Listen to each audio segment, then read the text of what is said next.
And we thought, why not?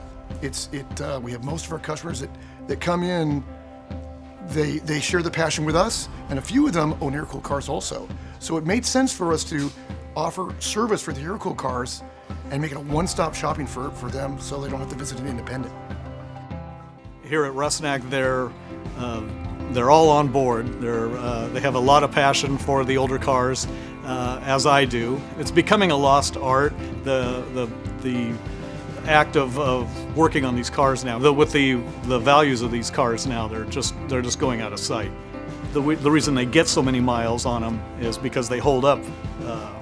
They hold up well. They hold up better than most of the other, similar sports cars of that era. Just as with my car, with all the miles it's got on it, it's very important to protect your investment by maintaining it properly at the proper facility with the proper people.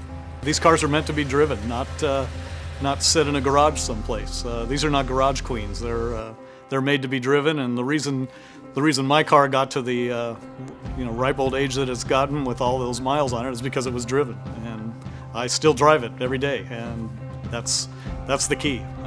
Keep driving it, keep them maintained, and they'll last forever.